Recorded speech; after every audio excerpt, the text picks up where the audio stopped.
பாவிகளின் இறுதி மரணம் கொடூரமானதா என்கிற கேள்வியை நாம் இன்றைக்கு தியானிக்க இருக்கிறோம். பாவிகளின் இறுதி மரணம் கொடூரமானதா என்கிற கேள்வி. கிறிஸ்தவ பாரம்பரியத்தின் அடிப்படையில் துன்மார்க்கருடைய அழிவை பற்றிய பார்வை இரண்டாக இருக்கிறது. அந்த இரண்டு பார்வையும் தீவிரமான பார்வைகளாக இருக்கிறது. எக்ஸ்ட்ரீம் வியூ என்று ஆங்கிலத்தில் அதை அழைக்க முடியும். தீவிரமான இரண்டு பார்வைகள். முதல் பார்வை என்ன அப்படின்னா, துன்மார்க்கருடைய அழிவு கொடூரமானதாக இருக்க போகிறது, அது நித்தியமாக தொடரும் என்கிற ஒரு பார்வை.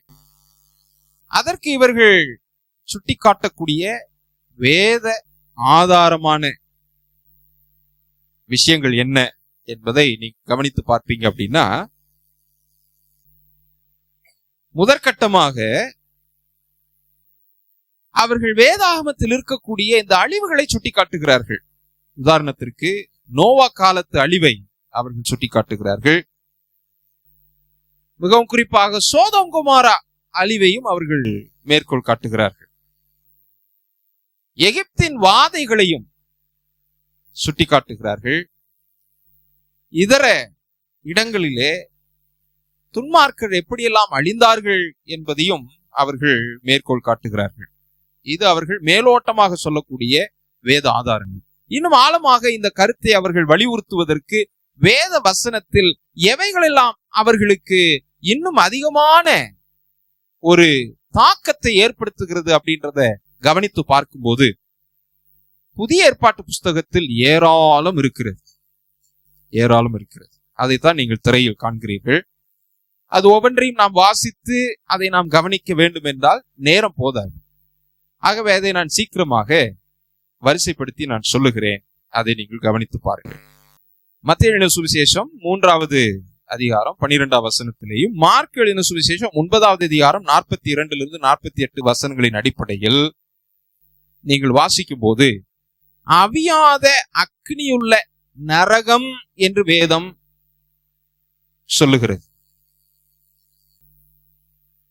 மார்க் 9வது அதிகாரம் அதே 42 48 வசனங்களை வாசிக்கும் போது மறுபடியும் அந்த வசனங்களிலேயே நீங்கள் என்ன பார்க்க முடியும் அப்படின்னா, புழு சாவாமலும் அக்னி அவியாமலும் இருக்கும் என்கிற இந்த வரியும் இடம்பெற்றிருக்கிறது. வெளிப்படுத்தின விசேஷத்திற்கு போவீங்க அப்படின்னா 14வது அதிகாரம். 14வது அதிகாரத்துல என்ன இருக்கிறது? அட்வென்த் பிள்ளைகளுக்கு நெருக்கமான ஒரு அதிகாரம். என்ன இருக்கிறது 14வது அதிகாரத்துல? முத்தூது. இந்த முத்தூதினுடைய நிறைவான வசனங்களை நீங்கள் வாசித்து வருவீர்கள் அப்படின்னா 11வது வசனம், அப்புறம் அதற்கப்புறம் 18வது அதிகாரத்துல 8வது வசனம், 18வது வசனம், 19வது அதிகாரத்துல 3வது வசனத்தெல்லாம் நீங்க வாசிச்சு பார்த்தீங்க அப்படின்னா, வாதையின் புகை சதா காலங்களிலும் எழும்பும் என்கிற இந்த ஒரு வரியை நீங்கள் கவனித்து பார்க்க முடியும். அதை தொடர்ந்து வெளிப்படுத்தின விசேஷம் அதே 14வது அதிகாரம் 11வது வசனத்துல இரவும் பகலும் இளைப்பாறுதல் இராது என்று வேதம் சொல்லுகிறது. அதே 14வது அதிகாரம் 10வது வசனத்துல வாசிப்பீங்க அப்படின்னா, அக்னியினாலும் கந்தகத்தினாலும் வாதிக்கப்படுவான் என்று சொல்லப்பட்டிருக்கிறது. திரும்பவும் அதே 10வது வசனத்துல 14வது அதிகாரத்துல தேவனுடைய கோபாக்கினை ஆகிய பாத்திரம் என்று வேதம் சுட்டி காட்டுகிறது. 19வது அதிகாரம் 20வது வசனம் வெளிப்படுத்தின விசேஷம் 19வது அதிகாரம் 20வது வசனத்திலையும், 20வது அதிகாரம் 10 15 வசனத்திலையும், 21வது அதிகாரம் 8வது வசனத்திலையும் நீங்கள் வாசிப்பீங்க அப்படின்னா அக்கினி கடல் என்று வேதம் சொல்லுகிறது. 2 தெசலோனிக்கேயர் 1:10 பவுலார் எழுதும்போது சொல்றாரு, நித்திய அழிவாகிய தண்டனை என்று அவர் எழுதுகிறார். மத்தேயு 8வது அதிகாரம் 12வது வசனத்துல இயேசு கிறிஸ்துவே சொல்லுகிற வார்த்தைகளில் இந்த வார்த்தைகள் இடம்பெற்றிருக்கிறது, அழுகையும் பற்கடிப்பும். 2 பேதுரு 2:17 வாசிப்பீங்க அப்படின்னா, அங்கேயும் நீங்கள் காண முடியும். என்றென்றைக்கும் உள்ள காரிருள். இந்த வசனங்களின் அடிப்படையில் இந்த பார்வையாளர்கள் என்ன சொல்றாங்க அப்படின்னா, துன்மார்க்கருடைய அழிவு, அதாவது பாவிகளுடைய அழிவு நிறைவாக எப்படி இருக்கும் அப்படின்றாங்க, கொடூரமானதாக இருக்கும் அப்படின்னு சொல்றாங்க. அதற்கு ஏனைய வசனங்களும் வேதத்தில் ஏராளம் உண்டு. அதுல இயேசு கிறிஸ்து சொன்ன வார்த்தைகளையே திரும்ப திரும்ப மேற்கோள் காட்டுகிறதை நீங்கள் காண முடியும்.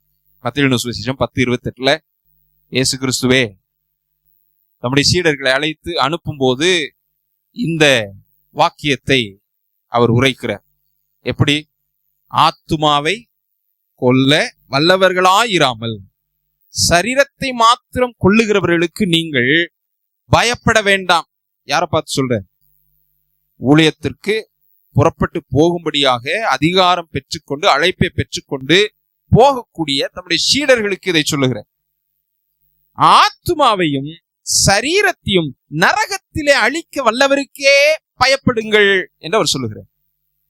இவைகளையெல்லாம் தான் இவர்கள் மேற்கோள் காட்டி பாவிகளுடைய இறுதி மரணம் எப்படி இருக்கும் அப்படின்னு சொல்றாங்க, கொடூரமானதாக இருக்கும் என்று அவர்கள் சொல்லுகிறார். சரி, முதல்ல இந்த நரகத்தை பற்றி ஒரு வெளிச்சத்தை நாம் பெற்றுக்கொள்ள வேண்டியது அவசியம். இந்த நரகம் என்கிற வார்த்தைக்கு மூல பாஷையிலிருந்து 3 பதங்கள் சொல்லப்படுகிறது. 3 பதங்கள் சொல்லப்படுகிறது. கிட்டத்தட்ட 54 முறை இந்த வார்த்தை பயன்படுத்தப்படுகிறது. இந்த 54 முறை பயன்படுத்தப்பட்டிருக்கக்கூடிய இந்த நரகம் அப்படின்ற வார்த்தையில 3 பதங்கள் மூல பாஷையில் பயன்படுத்தப்படுகிறது. அதுல எபிரேய பாஷையில பாத்தீங்க அப்படின்னா ஷியோல் அப்படின்ற ஒரு வார்த்தை பயன்படுத்தப்படுகிறது. இதனுடைய அர்த்தம் என்ன அப்படின்னா கிரேவ், தமிழ்ல பாதாளம் என்று பயன்படுத்தப்பட்டிருக்கிறது. இத கிரேக்க வார்த்தையில கிரேக்க பதம் எப்படி சொல்லப்படுகிறது அப்படின்னாக்கா ஹெட்ஸ் அப்படின்ட்டு சொல்லப்படுகிறது. அதற்கும் அர்த்தம் கிரேவ், பாதாளம் என்று அர்த்தம். 3 பதங்கள். அதுல ஒரு பதம் எபிரேய பாஷையிலும் இருக்குது, கிரேக்க பாஷையிலும் இருக்கு. எபிரேய பாஷையில ஷியோல் அப்படின்னு இருக்குது, கிரேக்கத்துல ஹெட்ஸ் அப்படின்னு இருக்குது. 2வது பதம் எப்படி இருக்கிறது அப்படின்னாக்கா கெஹன்னா அப்படின்னு இருக்குது. இதனுடைய அர்த்தம் என்ன அப்படின்னா பர்னிங். இதத்தான் தமிழ்ல நரகம் அப்படின்னு நீங்க மொழிபெயர்ப்பாக பார்க்க முடியும். எரி நரகம் என்று நீங்கள் வாசிக்க முடியும். 3வது பதம் கிரேக்கத்துல எப்படி இருக்கு அப்படின்னா டாட்டாரஸ் அப்படின்னு சொல்லப்பட்டிருக்கு. இதனுடைய அர்த்தம் என்ன அப்படின்னாக்கா இருள், காரிருள், பிளேஸ் ஆஃப் டார்க்னஸ் என்று அர்த்தம். அப்போ இந்த பிரிக்கப்பட்டிருக்கக்கூடிய பதங்கள் எங்க எப்பொழுது சொல்லப்பட்டிருக்கிறது அப்படின்றத நம்ம அடிப்படையாக வைத்து கவனித்து ஒவ்வொரு வசனங்களையும் நாம் தியானிக்க வேண்டியது அவசியம். நேரம் கிடைக்கும் போது ஏற்கனவே மேற்கோள் காண்பிக்கப்பட்ட இந்த வசனங்களை இதன் அடிப்படையில் நீங்கள் வாசித்து பார்த்தீர்கள் என்றால் அதுல நீங்க ஆழமான அர்த்தங்களை பார்க்க முடியும். அப்போ நரகம் அப்படின்னா 3 பதங்களாக பிரிக்கப்படுகிறது. அதுல ஒரு பதம் தான் எதை மேற்கோள் காட்டுகிறது, எதை சுட்டி காட்டுகிறது? எரி நரகத்தை சுட்டி காட்டுகிறது. சரிங்களா? மற்ற 2ம் எதை சொல்லுகிறது? ஒன்னு காரிருளை சொல்லுது, இன்னொன்னு பாதாளம் என்று சொல்லுகிறது. சரிங்களா? இதுல எதை அவங்க அழுத்தமா சொல்றாங்க? அந்த 2வது பதம் எரி நரகம் அப்படின்ற பதத்தை அழுத்தமா சொல்றாங்க. சரி, இப்போ இதை நாம் தெளிவாக தெரிந்து கொள்ளணும் அப்படின்னா நம்முடைய கவனத்தை எங்கே திருப்பணும்? ஆதியாகமம் 19வது அதிகாரத்திற்கு நம்முடைய கவனத்தை திருப்பணும். 19வது அதிகாரத்துல என்ன இருக்குது? யாராவது சொல்ல முடியுமா? ஆதியாகமம் 19வது அதிகாரத்துல என்ன சம்பவம் சொல்லப்பட்டிருக்கிறது? அதை நீங்கள் கவனித்து பார்ப்பீங்க அப்படின்னாக்கா சோதோம் கொமோரா பட்டணங்களினுடைய அழிவை வேதம் சொல்லுகிறது. இங்க இதற்கான ஒரு வெளிச்சம் நமக்கு பரவலாக கொடுக்கப்பட்டிருக்கிறது. அந்த வெளிச்சத்தை நாம் கொஞ்சம் ஆழமாக பார்த்தால் நலமாக இருக்கும். ஏன்னா இந்த வசனங்களாக மேற்கோள் காணப்படக்கூடிய இவைகள் எல்லாவற்றினுடைய சாரம் எங்க இருக்கிறது? இந்த 19வது அதிகாரத்துல இருக்குது. ஏன்னா இங்க நேரடியாகவே ஒரு அழிவை நாம் பார்க்கிறோம். சோதோம் கொமோரா பட்டணங்கள் எதனால் அழிக்கப்பட்டது? அக்கினியினாலும் கந்தகத்தினாலும் அழிக்கப்பட்டது. அப்ப அது நேரடியான நமக்கு ஒரு விளக்கத்தை, ஒரு வெளிச்சத்தை தருகிற ஒரு பகுதியாக இருக்கிறதுனால இங்கு நடந்த நிகழ்வை நாம் வாசித்து பார்க்கலாம். 24 வசனத்திலிருந்து வாசிப்போம். அப்பொழுது கர்த்தர் சோதோமின் மேலும் கொமோராவின் மேலும் கர்த்தராலே வானத்திலிருந்து கந்தகத்தையும் அக்னியையும் வர்ஷிக்க பண்ணி அந்த பட்டணங்களையும் அந்த சமபூமி அனைத்தையும் அந்த பட்டணங்களின் எல்லா குடிகளையும் பூமியின் பயிரையும் அழித்து போட்டார். அப்போ இங்க அழிக்கப்படுவதற்கு முக்கியமான விஷயங்களாக ஆண்டவர் எதையெல்லாம் நம்ம காட்டுகிறார்? அக்னியும் கந்தகமும். சரிதானுங்களா? சரி. பிற்பாடு நீங்க ஆபிரகாம் அந்த காட்சியை பார்க்கும்போது அதை எப்படி காண்கிறார் அப்படின்றத தொடர்ந்து நீங்கள் வாசிப்பீங்க அப்படின்னாக்கா பார்க்க முடியும். வாசிங்க, பார்க்கலாம். சோதோம் கொமோரா பட்டணங்களின் திசையையும் சமபூமியாகிய தேசம் முழுவதையும் நோக்கி பார்த்தான். யார் நோக்கி பார்த்தது? ஆபிரகாம் நோக்கி பார்க்கிறார். அந்த பூமியின் புகை சூளையின் புகை போல எழும்பிற்று. அந்த பூமியின் புகை சூளையின் புகை போல எழும்பிற்று. அப்ப ஆண்டவர் சோதோம் கொமோரா பட்டணங்களை அழிக்கும் போது அக்னியினாலும் கந்தகத்தினாலும் அழிக்கிறார். அதனுடைய முடிவை ஆபிரகாம் கண்ணோக்கி பார்க்கும்போது அது எப்படி இருக்கிறது அப்படின்னாக்கா, அந்த புகை எப்படி எழும்பி இருந்துச்சு? சூளையின் புகை போல எழும்பி இருந்தது. சூளையின் புகை எப்படி இருக்கும்? ரொம்ப கருமையா, சரிங்களா, எல்லாரும் பார்க்கக்கூடிய விதமாக அது இருக்கும். சரி, இப்போ இந்த துன்மார்க்கருடைய அழிவு கொடூரமானதாக இருக்கும் அப்படின்ட்டு சொல்லக்கூடிய நம்பக்கூடிய கிறிஸ்தவர்கள் என்ன சொல்லுகிறார்கள் அப்படின்னாக்கா, இந்த தண்டனை நித்தியமாக இருக்க போகிறது என்று சொல்லுகிறார்கள். ஏன்னா வெளிப்படுத்தின விசேஷத்துல அப்படித்தானே வாசிக்கிறோம், வாதையின் புகை சதா காலங்களிலும் எழும்பும் அப்படின்னு வாசிக்கிறோம். அப்ப அவங்க என்ன சொல்றாங்க அப்படின்னா, துன்மார்க்கர்களுக்கு மோசமான தண்டனை இருக்க போகிறது. அதனாலதான் ஏற்கனவே அவங்க மேற்கோள் காட்டக்கூடிய அந்த வாக்கியங்களை எல்லாம் நான் வாசித்தேன். இதன் அடிப்படையில தான் நிறைய கோட்பாடுகள் பிரிந்து கிடக்கிறது. ஒரு சில சபைகள்ல அவங்க என்ன நம்புறாங்க அப்படின்னாக்கா, உத்திரிக்கை ஸ்தலம் அப்படின்ட்டு ஒன்று இருப்பதாக நம்புகிறார்கள்.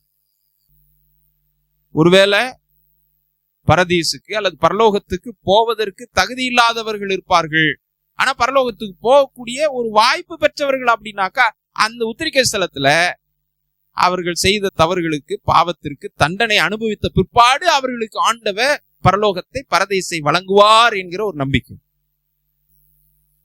அதனாலதான் நிறைய திருவிழாக்கள் கூட அதை சார்ந்து வருகிறதை கிறிஸ்தவ பாரம்பரியத்தில் நீங்கள் காண முடியும். சரி, இந்த நிகழ்வை நாம் மேற்கோள் பார்க்கும்போது நீங்கள் இங்கு என்ன கவனித்து காண முடிகிறது? இது நித்தியமாக இருக்கிற ஒன்றாக நீங்கள் காண முடிகிறதா? சோதோம் கொமோரா பட்டணத்தின் அழிவு நித்தியமாக இருப்பதாக நீங்கள் காண முடிகிறதா? நித்தியமாக என்று நான் சொல்லும் போது இப்பொழுது அது எரிந்து கொண்டிருக்கிற நிலைமையில் இருக்கிறதா? இன்றைக்கும் புகையை நாம் காண்கிற விதமாக இருக்கிறதா அப்படின்னா இல்லவே இல்லை. அப்ப நித்திய அழிவு என்கிற ஒன்று எதை சுட்டி காட்டுகிறது அப்படின்னா, அந்த அழிவை எவராலும் என்ன செய்ய முடியாது, தடுக்க முடியாது என்பதைத்தான் என்பதை நாம் புரிந்து கொள்ள வேண்டியது அவசியமாக இருக்கிறது. அதை யூதா புத்தகத்துல 7வது வசனத்தில் நாம் காண முடியும். அப்படியே சோதோம் கொமோரா பட்டணத்தார்களும். இங்க பாருங்க,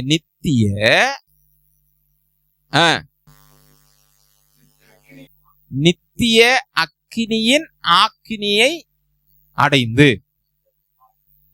திருஷ்டாந்தமாக வைக்கப்பட்டிருக்கிறார்கள். அப்படின்னாக்கா இன்னைக்கும் அந்த புகை நமக்கு தெரியணும் தானே. அந்த அழிவுதான், அதை மாற்ற முடியாது. அந்த அழிவு நிச்சயம் என்பதை இது நமக்கு சுட்டி காட்டுகிறது. இப்ப 2 பேதுரு 2வது அதிகாரம் 6வது வசனத்தை நான் வாசிக்கும் போது, 2 பேதுரு 2வது அதிகாரம் 6வது வசனத்தை நான் வாசிக்கும் போது, இங்க நாம என்ன வாசிக்கிறோம்? சோதோம் கொமோரா என்னும் பட்டணங்களையும் சாம்பலாக்கி கவிழ்த்து போட்டு அப்படின்னு வாசிக்கிறோம். அதை முடிச்சிருங்க. ஆக்கினைக்குள்ளாக தீர்த்து பிற்காலத்திலே அவபக்தியாய் நடப்பவர்களுக்கு அவைகளை எப்படி ஆண்டவர் வச்சிருக்கிறார்? நமக்கு திருஷ்டாந்தமாக வைத்திருக்கிறார். இப்ப நம்ம இந்த வசனத்தை வாசிக்கும் போது இன்னும் ஆழமா நம்ம என்ன தெரிஞ்சுக்கிற முடியுது அப்படின்னா, அது எப்படி கவிழ்த்து போட்டார் நம்ம வாசிக்கிறோம். சாம்பலாக்கி கவிழ்த்து போட்டார் அப்படின்னு வாசிக்கிறோம். அப்போ அந்த புகை தொடர்ந்து எழுப்பிக்கிட்டே இருக்கும் அப்படின்னு நம்ம வாதிடலாமா? இல்ல அது அவ்வளவுதான், அது சாம்பல் ஆயிடுச்சுன்னு சொல்றது சரியா இருக்குமா? சாம்பலானது என்று சொல்லுவது சிறந்ததாக இருக்கும். அப்படின்னா எவரும் அந்த அழிவை என்ன செய்ய முடியாது?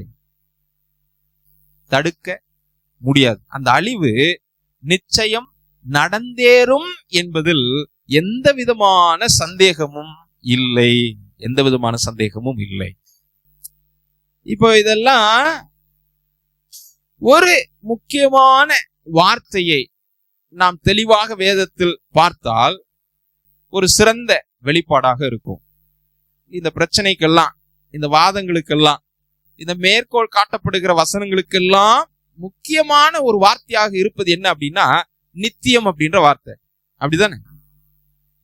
இந்த நித்தியம் என்கிற வார்த்தை எதற்கெல்லாம் பயன்படுத்தப்பட்டிருக்கிறது வேதாகமத்தில் அப்படின்றத கொஞ்சம் நம்ம கவனிச்சு பார்த்தோம் அப்படின்னா நிறைய இருக்கு. அதுல குறிப்பிடத்தக்க ஒரு சிலவற்றை நாம் பார்க்க போகிறோம். ஒரு 6 மட்டும் நம்ம பார்க்கலாம். சரிங்களா? வாசிக்கலாமா?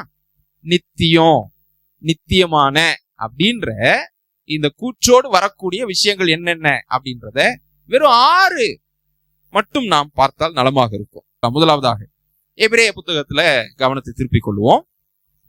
எபிரேயர் 5:9. எபிரேயர் 5:9. அடுத்து எபிரேயர் 6:2 எடுத்து வச்சுக்கோங்க. அதுக்கடுத்து எபிரேயர் 9:12 எடுத்து வச்சுக்கோங்க. முதல்ல எபிரேயர் 5:9 வாசிங்க. தாம் பூரணான பின்பு தமக்கு கீழ்ப்பட்டிருக்கிற யாவருக்கும் நித்திய ரட்சிப்பை அடைவதற்கு காரணராகி. நித்திய ரட்சிப்பு என்று நான் வாசிக்கிறோம். சரி, சில நேரங்கள்ல நீங்க ரட்சிக்கப்பட்டீங்களா அப்படின்னு கேக்குறாங்க. ஆமா இல்ல அப்படின்னு சொல்றோம்னா அது நித்தியம் அப்படின்ற நிலைமைக்கு போகுமா? இப்ப உங்ககிட்ட அந்த கேள்வியை நான் கேட்கிறேன்னு வச்சுக்கிறோமே. நீங்க ரட்சிக்கப்பட்டீங்களா அப்படின்னா நாம என்ன பதில் சொல்லுவோம்? அந்த கேள்வியினுடைய சாராம்சம் என்ன அப்படின்னாக்கா, இயேசு கிறிஸ்துவை ஏற்றுக்கொண்டிருக்கிறீர்களா அப்படின்றதுதான். அப்ப நம்முடைய பதில் என்னவா இருக்கும்? ஆமா, நாங்க ரட்சிக்கப்பட்டுட்டோம் அப்படின்றதுதான்.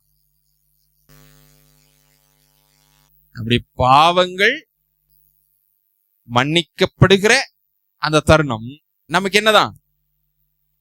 ரட்சிப்பு தான். அதுக்காக நித்திய ரட்சிப்பு அப்படின்னு அதை நம்ம எடுத்துக்கிற முடியுமா? முடிவு பரியந்தம் நிலை நிற்பவனே ரட்சிக்கப்படுவான். சரிங்களா? அப்ப இது ஒன் டைம் ஈவென்ட் கிடையாது. ஒரே தரம் முடிகிற ஒன்று இல்ல, அது தொடர்ந்து நடக்கக்கூடிய ஒன்று. சரிங்களா? சரி, இரண்டாவது நித்திய அப்படின்றத நம்ம வாசிக்கலாம். அதே எபிரேயர் புத்தகத்துல 6:2. எபிரேயர் 6:2. நித்திய நியாய தீர்ப்பு என்பவைகளாகிய. இங்க நம்ம எதை பத்தி நித்தியம் அப்படின்னு நம்ம வாசிக்கிறோம்? நியாய தீர்ப்பை பற்றி வாசிக்கிறோம். அப்ப நியாய தீர்ப்பும் தொன்று தொட்டு இருந்துகிட்டே இருக்க போகுதா? இப்போ முதல்ல கேட்ட கேள்வி மாதிரிதான் இதையும் கேட்கிறேன். நித்திய ரட்சிப்புன்னு வாசம், அப்ப ரட்சிப்பு நித்தியமாகவே தொடர்ந்து கொண்டு இருக்குமா அப்படின்னா அதுக்கு முடிவு இருக்காதா அப்படின்ற கேள்வி வருது. இப்ப நம்ம என்ன வாசிக்கிறோம்? நித்திய நியாய தீர்ப்பு. அப்ப நியாய தீர்ப்பு நித்தியமாவே தொடர்ந்துகிட்டே இருக்குமா? அப்போ இந்த நித்தியம் அப்படின்ற வார்த்தையை வச்சுதான் இந்த பிரச்சனை வருகிறது. சரி, அடுத்த வசனத்தை வாசிக்கலாம். 9:12 எபிரேயர் 9:12 நித்திய மீட்பை உண்டு பண்ணினார். அதுக்கு ரொம்ப தெளிவா நாம் வாசிக்கிறோம். எத்தனை தரம்? ஒரே தரம். ஆனா வார்த்தை எப்படி பயன்படுத்தப்படுகிறது? நித்திய மீட்பு. அப்ப மீட்பும் தொடர்ந்துகிட்டே இருக்குமா அப்படின்ற ஒரு கேள்வியை நம்ம முன் வச்சு பார்க்கணும். சரிங்களா? சரி, அடுத்து மார்க் எழுதின சுவிசேஷம் 3:29. மார்க் எழுதின சுவிசேஷம் 3:29 நித்திய ஆக்கினைக்குள்ளாக. இப்போ அதனுடைய நெகட்டிவ் சைடுல நம்ம வர்றோம். முதல்ல பாசிட்டிவா பார்த்தோம். ஏன்னா பாசிட்டிவ்ல ரட்சிப்பு, மீட்பு, நியாய தீர்ப்பு இதெல்லாம் பார்த்துட்டோம். இப்ப நெகட்டிவ்க்கு வரும்போது இங்க நம்ம என்ன பார்க்கிறோம்? நித்திய ஆக்கினை. இங்கதான் எப்படி எடுத்துக்கொள்ளப்படக்கூடிய விதமாக இருக்கிறது அப்படின்னா, ஆக்கினையும் எப்படி வந்துரும் அப்படின்ற விதமா இருக்குது. தொன்று தொட்டு அது காலாகாலமாக இருக்க போகிறது என்கிற ஒரு பார்வை வருகிறது. சரி, மத்தேயு 25:46. மத்தேயு 25:46. கடைசியாக 2 தெசலோனிக்கேயர் 1:9 நாம் ஏற்கனவே வாசித்த ஒரு வசனம். சரி, மத்தேயு 25:46 அந்தபடி இவர்கள் நித்திய ஆக்கினையை அடையவும் நித்திய ஆக்கினை அடையவும் நீதிமான்களாய் நித்திய ஜீவனை அடையவும். பாருங்க, இதுல ரெண்டுமே வருது பாருங்க. முதல்ல ஏற்கனவே நம்ம பார்த்த நித்திய ஆக்கினை. இப்ப அதை தொடர்ந்து என்ன வருதுங்க? நீதிமான்களே நித்திய ஜீவன். அந்த அந்த வித்தியாசத்தை நம்மால் புரிந்து கொள்ள முடிகிறது. நித்திய ஜீவன் அப்படின்னா காலாகாலமாக வாழக்கூடிய, அவரோடு நிலைத்திருக்கிற அல்லது நித்தியமாய் அவரோடு இருக்கக்கூடிய ஒரு அனுபவம், முடிவில்லாத ஒன்று. இந்த நித்தியன்னு வரக்கூடிய விஷயங்களை எதெல்லாம் முடிவுடையது, எதெல்லாம் முடிவில்லாதது அப்படின்ற நம்ம வகுத்து பிரித்து பார்க்க வேண்டிய அவசியம் இருக்கிறது. அதை பார்த்தா அதனுடைய தீர்வு நமக்கு கிடைச்சிடும். 2 தெசலோனிக்கேயர் 1:9 இருந்தும் நீங்களாகிய நித்திய அழிவாகிய தண்டனையை அடைவார்கள். இது நீங்க நல்லா அழுத்தம் திருத்தமா வாசிச்சு பாத்தீங்கன்னா, நித்திய அழிவை பற்றி நான் வாசிக்கிறோம்ல, அது எதை சுட்டி காட்டுகிறது அப்படின்னா, நிரந்தரமாக தேவனிடத்திலிருந்து பிரியக்கூடிய அந்த நிலைமையை சுட்டி காட்டுகிறது. எத்தனை பேருக்கு அது புரிகிறது? அப்போ நித்திய அப்படின்னு தொடரக்கூடிய இந்த வார்த்தைகளை எல்லாம் கவனித்து பார்த்தால்தான் அதனுடைய சாரத்தை தெளிவாக, வெளிச்சத்தை அறிந்து கொள்ள முடியும். அப்போ எவைகளெல்லாம் முடிவில்லாமல் இருக்க போகிறது அப்படின்னாக்கா, நித்திய ஜீவன் முடிவில்லாமல் இருக்க போகிறது. ஆனால் அதை தாண்டி எல்லாமே ஒரு முடிவிற்கு வந்துவிடும். அதற்கும் நித்திய அப்படின்ற வார்த்தை பயன்படுத்துகிற அப்படின்னாக்கா அவ்வளவுதான், அதற்கு மேல் இல்லை என்கிற ஒரு விவரத்தை இந்த வாக்கியங்களில் நாம் காண முடிகிறது.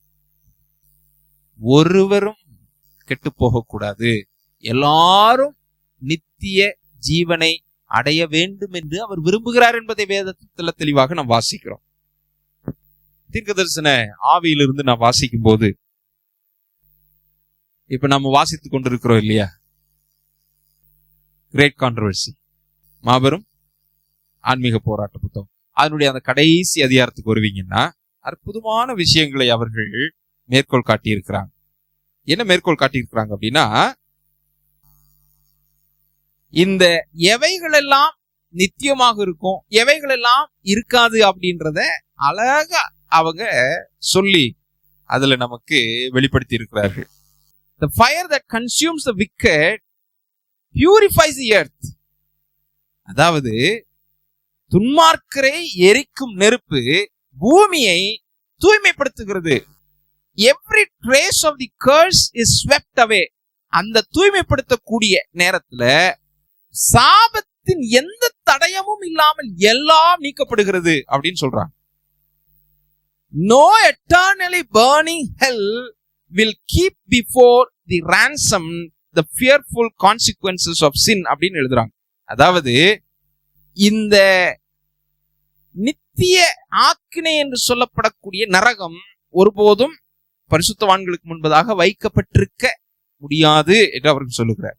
அதுக்கப்புறம் அவங்க தெள்ள தெளிவா இதை பதிவிடுறாங்க. மார்க்ஸ் ஆஃப் லவ் ரிமைன் அப்படின்னு சொல்றாங்க. எது மட்டும்தான் நீடிக்கும், எது மட்டும்தான் விடப்பட்டிருக்கும், எஞ்சி உள்ளதாக இருக்கும் அப்படின்றத அவங்க சொல்றாங்க. அப்படின்னாக்கா அன்பின் அடையாளங்கள் மட்டுமே எஞ்சி இருக்கும் அப்படின்னு சொல்றாங்க. அதுல அவங்க எதை குறிப்பிட்டு சொல்றாங்க அப்படின்னா, நமது மீட்பர் எப்பொழுதும் எப்படி இருக்க போறார் அப்படின்னாக்கா, அவர் நமக்காக பாடுபட்டு மரித்த அந்த அடையாளங்களோடு இருக்க போகிறார். அது மட்டும்தான் தொடரும் எஞ்சியிருக்கும் அப்படின்னு சொல்றாங்க. தழும்புகள் நாம் பார்க்கும் விதத்தில் இருக்கும். நமக்கு எதை நினைவுபடுத்துகிறதாக இருக்கும்? அவருடைய அன்பை நினைவுபடுத்துகிறதாக இருக்கும் என்பதைத்தான் இங்கு அவர்கள் அழகாக எழுதியிருக்கிறார்கள். அதனாலதான் எசேக்கியேல் 33வது அதிகாரம் 11வது வசனத்தில் நாம் இப்படி வாசிக்கிறோம். எல்லாரும் சேர்ந்து வாசிக்கலாமா? எசேக்கியேல் 33:11 எல்லாரும் சேர்ந்து வாசிக்கலாமே. கர்த்தராகிய ஆண்டவர் உரைக்கிறது என்னவென்றால், நான் துன்மார்க்கனுடைய மரணத்தை விரும்பாமல் துன்மார்க்கன் தன் வழியை விட்டு திரும்பி பிழைப்பதையே விரும்புகிறேன் என்று என் ஜீவனை கொண்டு சொல்லுகிறேன். இஸ்ரவேல் வம்சத்தாரே, உங்கள் பொல்லாத வழிகளை விட்டு திரும்புங்கள், திரும்புங்கள், நீங்கள் ஏன் சாக வேண்டும் என்கிறார் என்று அவர்களோடே சொல்லு. அப்ப ஆண்டவருடைய அந்த மேலான அன்பு எப்படி இருக்குது அப்படின்னா, எதை அவர் விரும்புறது இல்லையா? துன்மார்க்கனுடைய மரணத்தை. அப்படின்னா அதுல நம்ம இதையும் குறிப்பிட்டு சொல்லலாம், துன்மார்க்கனுடைய அழிவையும் ஆண்டவர் என்ன செய்யறது இல்லை, விரும்புகிறது இல்லை. ஆண்டவருடைய விருப்பம் எல்லாம் எல்லாரும் மனம் திரும்பி அவர் அண்டையில் சேர்க்கப்பட வேண்டும் என்பதாக இருக்கிறது.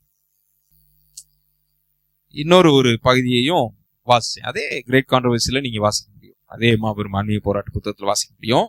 தேவனுடைய மகிமையை கூட நீங்க வேதத்துல எப்படி பார்க்க முடியும் அப்படின்னாக்கா, எரிக்கிற ஒரு நெருப்பு போல பார்க்க முடியும்.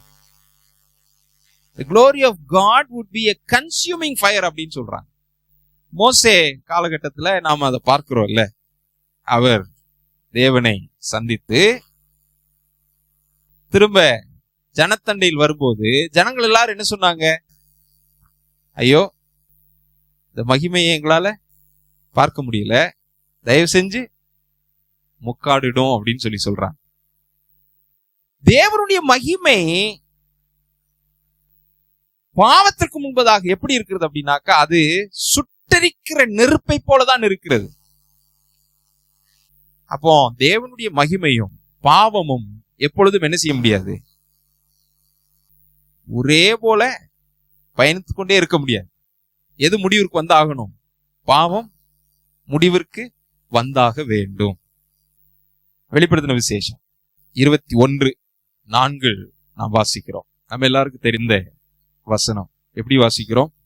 அவருடைய கண்ணீர் யாவையும் தேவன் துடைப்பார், இனி மரணமும் இல்லை, துக்கமும் இல்லை, அலறுதலும் இல்லை, வருத்தமும் இல்லை, முந்தினவைகள் ஒளிந்து போயின என்று விளம்பினது. சரி, நித்தியமாவே வாதிக்கிறார், அக்கினியில் சுட்டரிக்கிறார், புழு சாவாமல் இருக்கிறது, பற்கடிப்பு இருக்கிறது அப்படின்ற பார்வையில இருந்தா இந்த வசனத்தை நம்ம எப்படி புரிஞ்சுக்கிற முடியும்? ஒருவேளை பரலோக ராஜ்யத்துல நான் போறேன் அப்படின்னு வச்சுக்கிறோம், என்னுடைய பிள்ளைகள் இடம் பெறல, நாங்க நிம்மதியா இருக்க முடியுமா? இந்த பார்வையோடு இருந்தா, இந்த பார்வை என்ன சொல்லுகிறது? துன்மார்க்கன் எப்படிப்பட்ட அழிவை சந்திக்கிறானா? நித்தியமான கடுமையான ஒரு வாதையாக இருக்க போகிறது, புழு சாவாமலும் அப்படின்லாம் நம்ம வாசிக்கிறோம்ல. அப்படின்னா என்ன மனதோடு என்னால் நித்திய ஜீவனை மகிழ்ச்சியாக ஏற்றுக்கொள்ள முடியும் என்று நீங்கள் நினைக்கிறீர்கள்?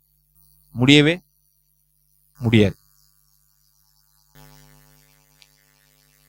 மத்தேயு சுவிசேஷம் 25:41 நான் வாசிக்கிறோம். அப்பொழுது இடது பக்கத்தில் நிற்பவர்களை பார்த்து அவர், சபிக்கப்பட்டவர்களே, என்னை விட்டு பிசாசுக்காகவும் அவன் தூதர்களுக்காகவும் ஆயத்தம் பண்ணப்பட்டிருக்கிற நித்திய அக்கினியிலே போங்கள்.